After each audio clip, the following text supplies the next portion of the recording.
नमस्कार दोस्तों, मैं हूं रेखा। आप सभी का स्वागत करती हूं आपके अपने YouTube चैनल पर। आज की वीडियो में मैं बात करूंगी कि शास्त्रों के अनुसार करवा चौथ के व्रत को पीरियड्स के दौरान करना चाहिए या नहीं करना चाहिए। अगर हमें पहली बार करवा चौथ के व्रत की शुरुआत करनी है तब हमें पीरियड्स में व्रत की शुरुआत करनी चाहिए या नहीं करनी चाहिए। करवा चौथ के व्रत वाले दिन ही अगर हमें पीरियड्स हो जाता है तब हम अपने व्रत को किस प्रकार से पूर्ण करेंगे। अगर हमें करवा चौथ व्रत से 1 दिन, 2 दिन या 3 दिन पहले पीरियड्स आ जाता है तब हमें व्रत की शुरुआत किस प्रकार से करनी चाहिए। करवा चौथ के व्रत वाले दिन सूर्यदेव को, चंद्रदेव को हमें अर्घ किस प्रकार से देना चाहिए, कहानी हमें कैसे सुननी चाहिए। करवा चौथ के व्रत वाले दिन हमें नई साड़ी, नई चूड़ी, नया श्रृंगार करना उचित या अनुचित। करवा चौथ के व्रत से जुड़ी हुई हर छोटी बड़ी महत्वपूर्ण जानकारी पीरियड्स के दौरान हम किस प्रकार से कर सकते हैं, आज की वीडियो में आप जान पाएंगे। यह वीडियो देखने के बाद अगर आपको मेरा ये वीडियो थोड़ा सा भी पसंद आए तो इस वीडियो को लाइक और मेरे चैनल को सब्सक्राइब अवश्य करें। बेल आइकन को भी प्रेस कर लें ताकि पूजा पाठ, व्रत, त्योहार की सभी वीडियो का नोटिफिकेशन आप देख पाएं। शास्त्रों में 5वें दिन देव पूजन करने के योग्य, किसी भी व्रत को करने के योग्य बताया गया है, लेकिन यह आपको देखना है कि आप 5वें दिन पूर्ण रूप से शुद्ध हैं या नहीं हैं।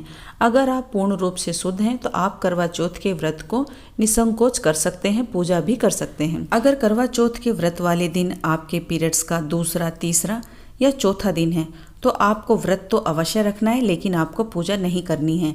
आप चाहें तो इस पूजा को अपनी देवरानी, जेठानी या फिर अपने पति से भी करवा सकती हैं। आप अपने घर परिवार में या फिर अड़ोस पड़ोस में सामूहिक रूप से इस व्रत की कथा को सुनकर भी आप अपने व्रत को पूर्ण कर सकती हैं।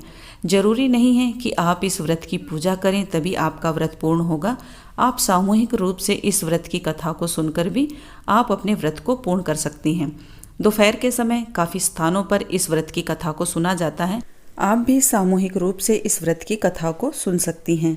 कथा सुनने के बाद आपके साथ में जिन्होंने इस कथा को सुना है वो ही इस जल को सूर्यदेव को अर्पित कर दें। आप पास में ही खड़ी होकर सूर्यदेव को प्रणाम कर सकती हैं, उनसे प्रार्थना कर सकती हैं अपने सुखी दाम्पत्य जीवन के लिए।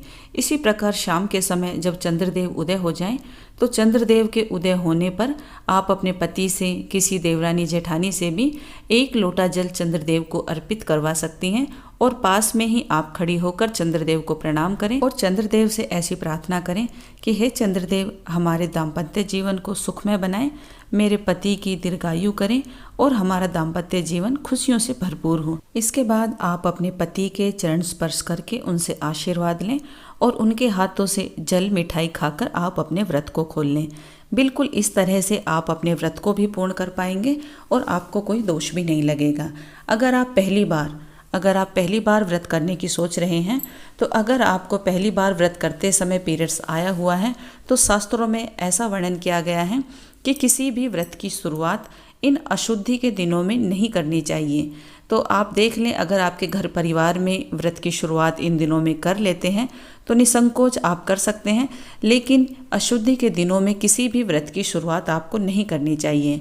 अब बारी आती है कि करवा चौथ के व्रत में हमें कौन सा श्रृंगार करना चाहिए और कौन सा श्रृंगार नहीं करना चाहिए।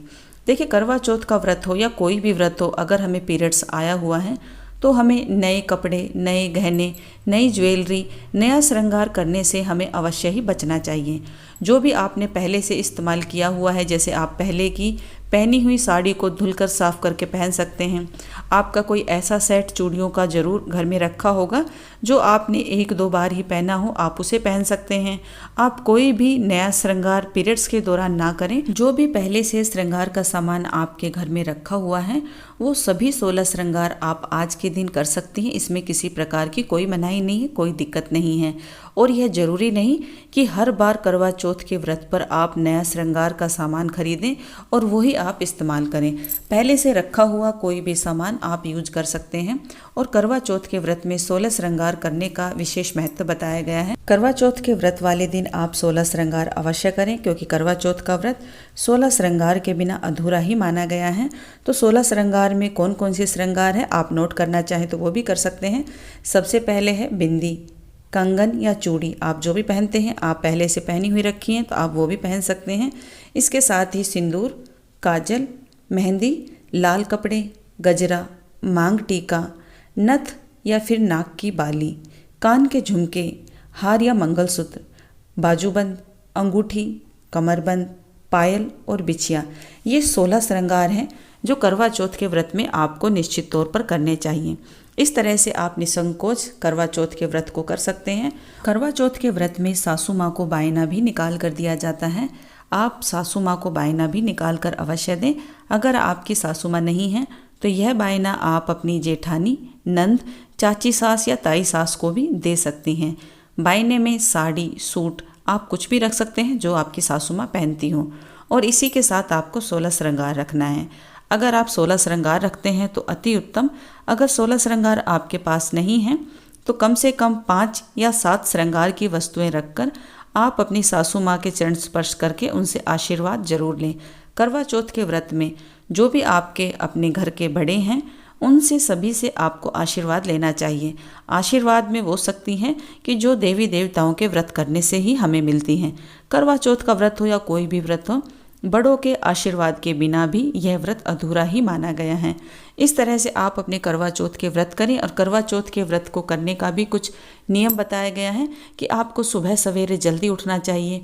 करवा चौथ के व्रत वाले दिन भूल कर भी आपको देर तक नहीं सोना चाहिए। करवा चौथ के व्रत से एक दिन पहले सूर्य अस्त के बाद आपको तामसिक पदार्थों का त्याग करना चाहिए, क्योंकि आपको अगले दिन व्रत करना है। अपने मुंह को अच्छे से साफ करके सोना चाहिए। अन्न का कोई भी दाना आपके मुंह में नहीं रहना चाहिए, क्योंकि करवा चौथ का जो हम व्रत करते हैं वो निर्जला और बिना किसी फ्रूट को खाए बिना ही करते हैं। तो इसलिए आपको इन बातों को ध्यान में रखना चाहिए।